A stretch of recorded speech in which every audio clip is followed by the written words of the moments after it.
Episode 14. Kalau cemburu, bilang aja.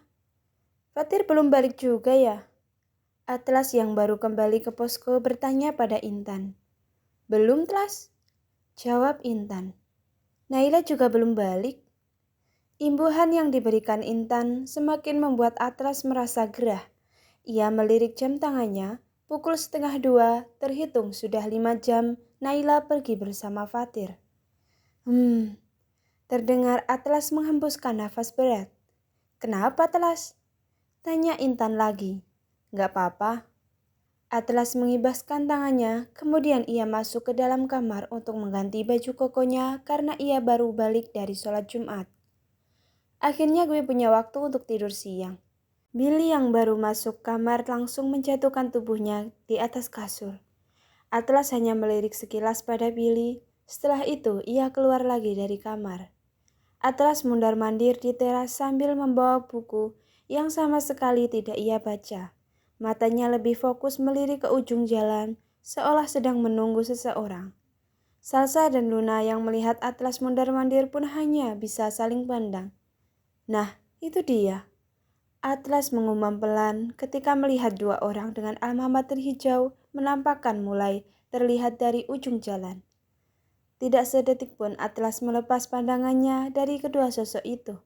Mulai dari Fatir dan Naila mengembalikan motor ke pemilik warung hingga mereka berdua masuk ke posko. Hai bro, Fatir menegur Atlas yang berdiri di depan teras. Wes, siang-siang baca buku, keren. Fatir menepuk pundak Atlas 2 kali, setelah itu ia langsung berlalu masuk ke dalam kamar. Atlas membalas senyum tipis. Ketika Naila hendak melangkah masuk, Atlas langsung mencegat langkahnya. Dari mana? Intonasinya terdengar dingin dan tajam. Hah? Naila tidak mengerti dengan maksud pertanyaan Atlas. Budek apa gimana sih? Gue tanya lu dari mana? Dari puskesmas. Ngapain? Yang ngurus proker gue lah. Mana coba gue lihat apa aja yang lo kerjain? Naila masih mengerutkan keningnya. Karena sedang lelah, ia malas untuk berdebat. Akhirnya Naila langsung saja memperlihatkan berkas-berkas yang ia urus dari puskesmas tadi. Mulai dari surat izin meminjam dan list barang-barang yang mau dipinjam. Atlas memeriksa kertas yang diberikan oleh Naila. Cuman ngurus ginian doang sampai 6 jam. Maksud lo apaan sih? Naila yang mulai merasa tersinggung pun merebut kertas itu lagi. Ya, lo cuma ngurus 2 kertas itu doang, tapi lo ngabisin waktu 6 jam di luar.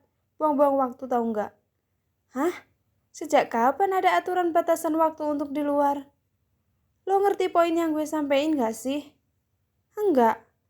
Potong Naila langsung. Asli gak paham gue. Gue baru pulang, lo malah marah-marah dengan alasan yang gak jelas.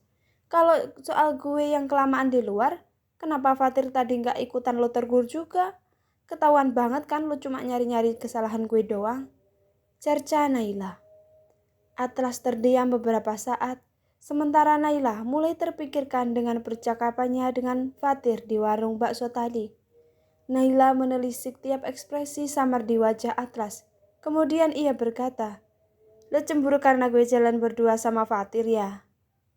Atlas langsung terbelalak mendengar tudingan Naila. Sakit jiwa lo kayaknya. Halo. Laki-laki itu pun langsung berlalu pergi. Ia menahan kepalanya untuk tidak menoleh lagi ke belakang. Atlas mengusap-ngusap hidungnya sendiri sambil mempercepat langkah menyelusuri jalan di depan posko itu. Meski saat itu ia belum tahu hendak kemana, ia sendiri sebenarnya tidak mengerti kenapa ia bersikap seperti tadi pada Naila. Semua reaksi itu terjadi secara spontan dalam tubuhnya, dan kini Atlas menyesalinya. Naila yang memperhatikan Atlas yang sudah memunggunginya itu pun langsung mencibir. Kebiasaan, kalau merasa terpojokan dikit aja langsung cabut. Tapi Naila juga tidak mau ambil pusing. Ia lebih memilih masuk ke dalam kamar untuk beristirahat. Hari itu mereka akan menjalankan proker yang akan dipimpin oleh Reva dan Luna, yaitu kegiatan pondok baca dan kegiatan belajar bersama anak-anak desa yang diadakan di balai desa. Reva dan Luna sudah lebih dulu pergi ke lokasi untuk menyiapkan acara dan mengumpulkan anak-anak. Sementara yang lainnya masih bersiap-siap di posko. Gue dan Salsa nyusul belakangan aja ya guys, ujar Yuda yang saat itu mendapatkan jadwal piket masak bersama Salsa. Wah, bahaya nih. Bu Nur udah ke kebun, enak banget mereka tinggal berdua, cetus Billy. Apaan sih, Bill? Salsa melotot pada Billy. Ya udah, yuk yang lainnya langsung jalan. Atlas langsung memberi komando sekaligus melerai perdebatan kecil itu. Awalnya Naila berjalan di sebelah Atlas, tapi saat menyadari bahwa laki-laki di sebelahnya itu, Naila pun langsung mensejajarkan langkahnya dengan Intan. Atlas memandangi gadis itu. Ia dapat membaca bahwa Naila masih kesal padanya karena kejadian kemarin. Sebenarnya gadis itu kesal padanya juga setiap hari. Di kegiatan hari itu, Naila juga diminta oleh Reva dan Luna untuk mengajar kelas berhitung. Naila pun maju dengan percaya diri seperti biasanya. Oke adik-adik, sekarang kakak mau mengajarin adik-adik tentang cara berhitung dengan menggunakan sempoa, ujar Naila yang berdiri di depan papan tulis. Sebelumnya, silakan Kak Luna bagikan dulu sempoanya, Kak. Atlas yang berdiri di belakang terus memperhatikan Naila. Sebenarnya, jika bukan karena pertemuan mereka sejak awal yang tidak pernah berjalan baik, Atlas bisa saja mengakui bahwa Naila adalah salah satu paling multitalent di kelompok itu dan bisa diandalkan dalam banyak hal. Seperti saat itu contohnya, Atlas melihat Naila juga memiliki kemampuan mengajar dan bisa membuat semua orang jadi memperhatikan. Beberapa kali, Atlas juga ikut tersenyum kecil saat melihat Naila bercanda dengan anak-anak di sana. Namun ketika Naila melirik padanya, tentu saja Atlas langsung kembali memasang wajah datarnya. Setengah jam kemudian, bagian Naila sudah berakhir. Luna kembali mengambil alih. Oke? Kasih tepuk tangan dulu untuk Kak Naila ya. Selanjutnya ada Kak Fatir yang akan mengajarkan adik-adik mendongeng. Huri! Naila turun dari balai-balai itu, kemudian mencari kardus minuman. Yah, udah habis ya, ujar Naila saat melihat kardus itu hanya berisi sampahnya saja. Nih, tiba-tiba Atlas muncul di sebelahnya sambil menyodorkan botol air mineral. Naila melirik sinis dengan ekor matanya. Ia jelas tidak mau menerima pemberian Atlas. Ia memilih untuk membeli minuman sendiri ke warung terdekat. Intan dan Reva langsung lirik-lirikan. Udah di penghujung minggu pertama pun belum ada tanda-tanda jatuh cintanya mereka berdua. Bisik Intan. Katanya kita bakalan percuma aja deh bikin taruhan-taruhan. Gue mulai ngerasa hopeless juga sih. Tapi kita lihat aja gimana kelanjutannya entar.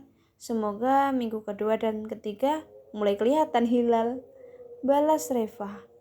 Seiring dengan itu, Yuda dan Salsa datang menggunakan motor RX King keluaran 10 tahun lalu. Wih, motor siapa nih Yud? Tanya Billy langsung. Motor almarhum suaminya Bu Nur. Bu Nur bilang boleh kita pakai selama kegiatan KKN. Tapi ini kayaknya nanti mau gue servis dulu sih. Udah lama gak digunain soalnya. Jelas Yuda. Kenapa gak dari kemarin-kemarin sih ada motor yang bisa dipakai kayak gini? Kan kita jadi lebih gampang buat jemput-jemput atau bawa-bawa sesuatu. Gak usah banyak ngomel lagi. Udah syukur dipinjamin Bu Nur nih. Cie, nonton sampai akhir ya? Terima kasih. Jangan lupa dukung channel ini dengan cara like, komen, subscribe, dan share ke teman-teman juga sosial media kalian. Sampai jumpa di video selanjutnya. Bye!